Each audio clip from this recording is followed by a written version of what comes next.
Today's video covers days 5 and 6 of our adventure. Yesterday we rode from Van Horn, Texas to Silver City, New Mexico, where we're staying with friends. Today I did some computer work and Beth went for a hike with our friends. Yesterday's ride was pretty short, only 275 miles.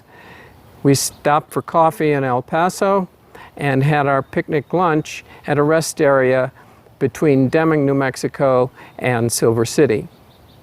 For dinner, we went downtown to the Toad. It's a brew pub, and they have pub food and pretty good craft beer. I recommend them. Check them out if you're ever in Silver City. I'll keep this short and end with some pictures here in the garden.